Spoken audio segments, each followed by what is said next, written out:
E aí, alunos do sétimo ano, tudo bem com vocês?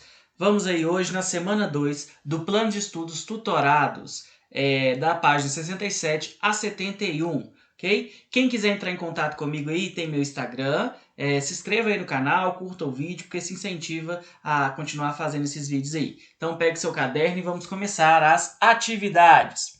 Pessoal, na aula de hoje, a gente vai falar um pouco sobre a Reforma Protestante. A Reforma Protestante foi a grande transformação religiosa da época moderna, pois rompeu a unidade do cristianismo no Ocidente. Então, pessoal, religiões cristãs são aquelas religiões que acreditam em Jesus Cristo, ok? E acreditam na Bíblia.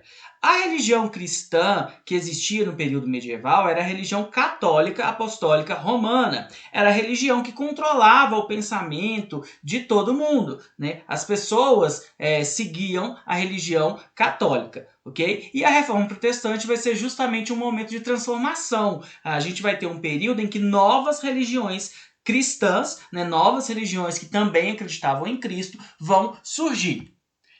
Para a gente entender como que foi possível, a gente tem que entender o que foi a crise moral da Igreja Católica, né? Então a Igreja Católica, né, ela estava passando por um período em que o comportamento dos padres era muito questionável. As pessoas questionavam porque os padres, muitas vezes, eles viviam no luxo, eles tinham do bom e do melhor, né? Eles não se dedicavam, né, a cuidar das pessoas mais necessitadas. Muitos padres, eles eram casados, né? Então o comportamento dos padres ele era muito questionado por muitos fiéis. Uma outra coisa que existia na época é o que a gente chama de venda de indulgência. O que era a venda de indulgência? É a venda do perdão dos pecados. Então, o padre, né, ele vendia o perdão dos pecados. Você pagava um tanto, né, um tanto de ouro, um tanto de moedas, e ele perdoava os seus pecados. Ele perdoava até os pecados que você ainda não cometeu, né? Você podia pagar um pouco a mais e ele perdoar os pecados e garantir o seu lugar no céu. Outra coisa, venda de relíquias sagradas. Muitos padres vendiam relíquias ditas sagradas, né? Então eles vendiam um espinho, falavam que era da cruz, da coroa de Jesus Cristo, um pedaço de madeira que eles falavam que era da cruz, eles levavam um pedaço de tecido e falavam que era um manto de Nossa Senhora. Então eles faziam esse tipo de comércio, e muitas dessas relíquias eram relíquias falsas, né? Então as pessoas começaram a questionar esse comportamento dos padres e da Igreja Católica. Bom, um dos primeiros caras, né, que vai questionar esse comportamento da igreja vai ser o Martinho Lutero. Né? O Martinho Lutero, ele participava, ele pertencia à Igreja Católica e ele tinha como objetivo, pessoal, reformar a igreja. Então ele queria modificar aquilo que ele considerava que estava errado. Então em 1517 ele vai escrever 95 teses, ele vai escrever 95 coisas que ele não que ele acreditava que estavam erradas na igreja e vai fixar lá na frente de uma igreja.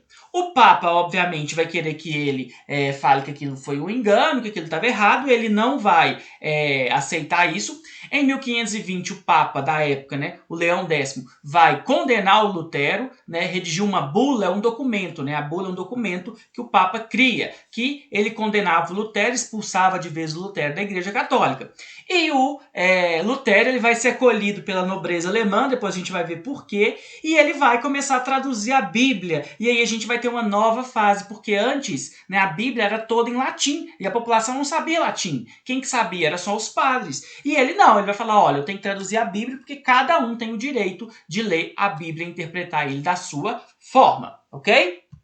Pessoal, ele vai fundar então o luteranismo, né?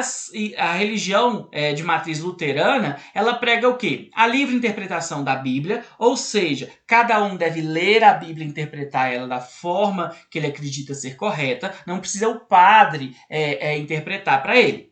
A salvação se dá pela fé, então com fé em Deus que você vai ter os seus pecados perdoados. Não tem como alguém que você pague perdoar os seus pecados. E não tem como você ser perdoado pelas suas obras. Né? Se você ajudar muitas pessoas, mas você não tiver fé, isso não vai te salvar.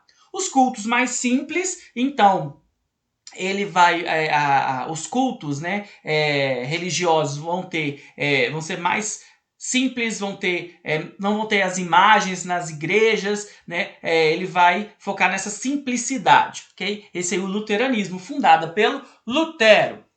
O calvinismo, que é uma outra religião, ela foi fundada pelo francês João Calvino, né, que é esse aí ó, que eu coloquei uma pintura dele. O João Calvino vai se inspirar nas ideias do Martim Lutero, só que ele vai ter uma diferença. Ele vai dizer o seguinte, olha só, a salvação não depende dos fiéis, e sim de Deus, que escolhe as pessoas que deverão ser salvas. Doutrina da predestinação. Então, para as religiões calvinistas, né, para o calvinismo, você está predestinado, ou seja, Deus é que escolhe o que vai acontecer na sua vida. E Deus escolhe se você vai para o céu ou se você vai para o inferno. E só cabe a ele essa decisão. Não importa o que você faça, né? Claro que dentro do calvinismo, você tem como provar que Deus gosta de você. Como que você vai fazer isso? Você vai viver a sua vida de acordo com os ensinamentos de Deus. E se você prosperar na sua vida, isso mostra que Deus te escolheu para a salvação, ok? Então, lembrando aí, o calvinismo é a ideia da predestinação.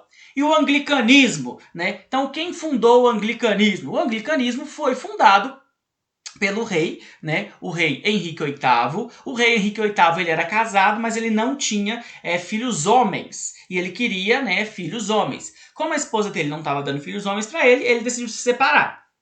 Aí ele foi pedir o Papa para que fosse feito o divórcio dele. Só que na Igreja Católica não tem essa possibilidade, né? O casamento ele pode ser anulado em algumas possibilidades, mas é muito difícil. Não há divórcio, não há como você cancelar o casamento. O Papa então vai falar com ele que não tinha como e ele vai então criar sua própria igreja, né? Ele vai criar o anglicanismo. O anglicanismo ele vai ser muito parecido com a Igreja Católica, né? Os sacramentos vão ser os mesmos, só que as diferenças. O Papa não é o chefe do anglicanismo, o chefe do anglicanismo é o rei, né? E além disso, não vai ter a utilização de imagens sacras.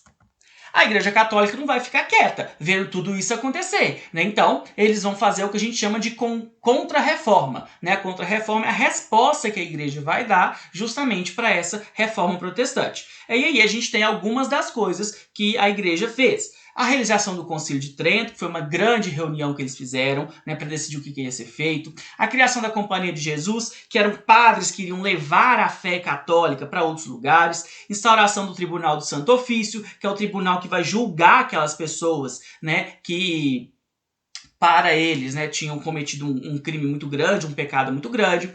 A infabilidade papal, o que é isso? O Papa não erra, né, então tudo que o Papa diz está certo. A declaração do Index, que era uma lista de livros proibidos, vai ser proibida a venda de indulgências, a venda do perdão do pecado vai ser proibida, mas todas as outras doutrinas católicas vão ser reafirmadas. Então o padre pode perdoar os seus pecados, ele não pode cobrar para isso. Bom, pessoal, agora vamos às atividades aí, olha só. A Reforma Protestante foi um movimento que caracterizou a partir do século XV na Europa. Com esse movimento, seus idealizadores questionavam a dominação da Igreja Católica por meio de ações, princípios e dogmas que iam de contramão do que a Santa Madre Igreja pregou durante o período medieval. Neste período de contestação do poder da Igreja Católica, podemos destacar o luteranismo, o calvinismo e o anglicanismo. Preencha o quadro abaixo com as informações solicitadas a respeito de cada movimento protestante. Então a gente vai ter esse quadro aí e a gente vai completar, né? Primeiramente o país de origem, o luteranismo na Alemanha, o calvinismo na Suíça e o anglicanismo na Inglaterra. Época do movimento. O luteranismo, o Lutero vai pregar as 95 teses lá em 1517, né? A religião vai ser fundada depois. O calvinismo no início do século XVI, porque ele se inspirou no luteranismo, e o anglicanismo em 1534. E os seus líderes aí, o Martim Lutero do luteranismo, o João Calvino do calvinismo e o Henrique VIII do anglicanismo. Completem aí o quadro de vocês. E depois a gente tem as críticas, né? Qual que eram as críticas feitas aí para a Igreja Católica? Tanto o luteranismo quanto o calvinismo criticavam a venda de indulgências, o comportamento dos padres. E no anglicanismo a gente tem uma diferença, que é o quê? A impossibilidade do divórcio, né? Então, como a gente não tinha o divórcio, a gente vai ver aí, a gente vai ter o rei Henrique VIII rompendo com a igreja. Os principais ideias defendidas: no luteranismo, livre interpretação da Bíblia, salvação pela fé. No calvinismo, a predestinação, você está predestinado. E o anglicanismo, a submissão da igreja ao rei, né? Então, o rei é que comanda tudo, não é o Papa, beleza? Bom, pessoal, agora na número 2 aí, a gente está falando o seguinte. Durante a Idade Média, prevaleceram as determinações estabelecidas pela Igreja Católica que favoreciam algumas classes em detrimento de outras. Toda a estrutura estamental medieval foi sustentada pelo princípio da justificativa religiosa. Como vimos anteriormente, a partir do surgimento do movimento renascentista, surgiu também uma nova forma de olhar para os valores que conduziam as ações da sociedade. Mais adiante, as transformações promovidas pelo renascimento cultural, comercial e urbano também fomentaram movimentos religiosos de contestação do poder da Igreja Católica. Relacione os movimentos protestantes às demais transformações sociais que marcaram o século XV. Então, quais transformações sociais que influenciaram aí? Eu coloquei 3 aí. Primeiro, a formação dos estados nacionais e descentralização política. Então a gente começa a ter o rei ganhando cada vez mais força, e o poder do rei às vezes vai brigar com o poder do papa, né, de alguns nobres. Então a gente vai ter isso também influenciando a reforma. Os comerciantes burgueses eram mal vistos pela igreja. A igreja condenava o que eles chamavam de usura, que é você emprestar dinheiro e ganhar juros nisso. Então os comerciantes, os burgueses, não eram bem vistos. E quem estava ganhando muito poder? Os burgueses, né? Tanto é que muitos burgueses vão apoiar aí essa reforma, né?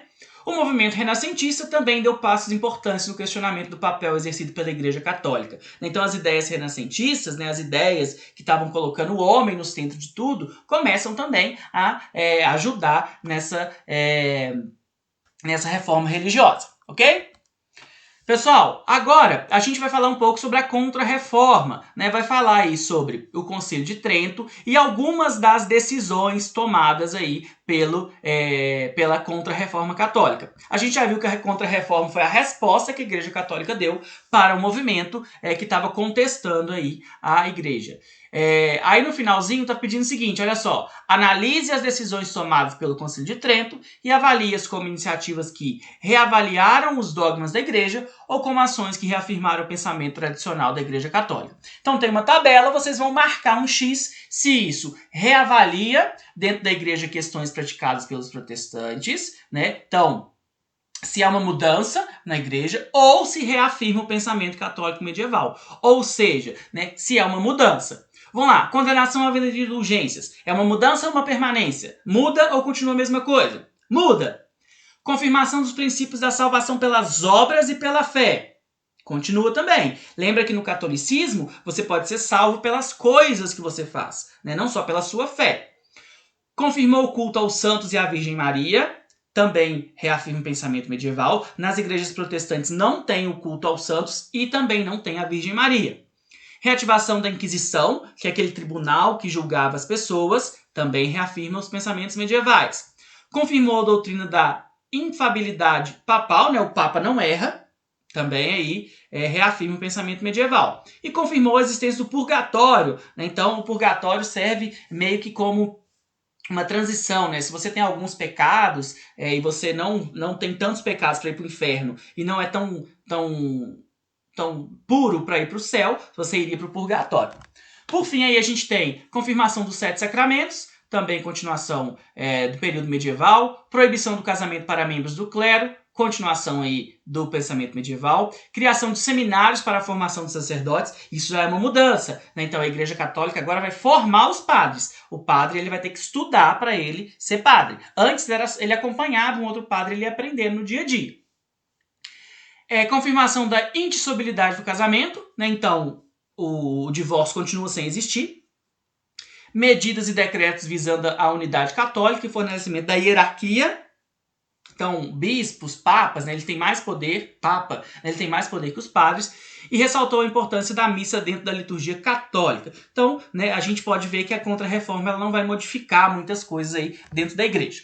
Por fim, pessoal, a gente tem uma citação aí e está perguntando em relação à Contra-Reforma e à prática religiosa em Minas Gerais. Né? A gente tem aí a pergunta que diz o seguinte: escreva sobre a maneira que a Igreja Católica, no contexto da Contra-Reforma, encontrou para evitar as perdas de fiéis em Minas Gerais. Aí eu grifei um trecho que fala assim, ó: as massas devem ter uma orientação religiosa e, portanto, os rituais de massa, como as peregrinações e procissões, tornam-se mais frequentes e importantes. Então, o que a Igreja Católica vai fazer em Minas Gerais para garantir que ela não perdesse muitos fiéis? Ela vai incentivar a arte barroca, né, que ela é uma arte, muitas imagens, né, que ajuda as pessoas que não conhecem, que não sabem ler, compreender. Então ela vai incentivar a arte barroca e também festas, procissões e rituais religiosos de massa, né, que reuniam muita gente. Isso é uma forma que a Igreja, né, Católica vai fazer para reafirmar os seus dogmas aqui em Minas Gerais, ok? Bom, pessoal, bons estudos. Quem quiser aí me seguir no Instagram, que tiver alguma dúvida, pode mandar para mim por lá, ou no meu e-mail, dimas.silveira@educacão.mg.gov.br. Se inscreva no canal. Meus alunos aí me mandem as atividades pelo WhatsApp ou pelo e-mail. As referências, obrigado e até a próxima!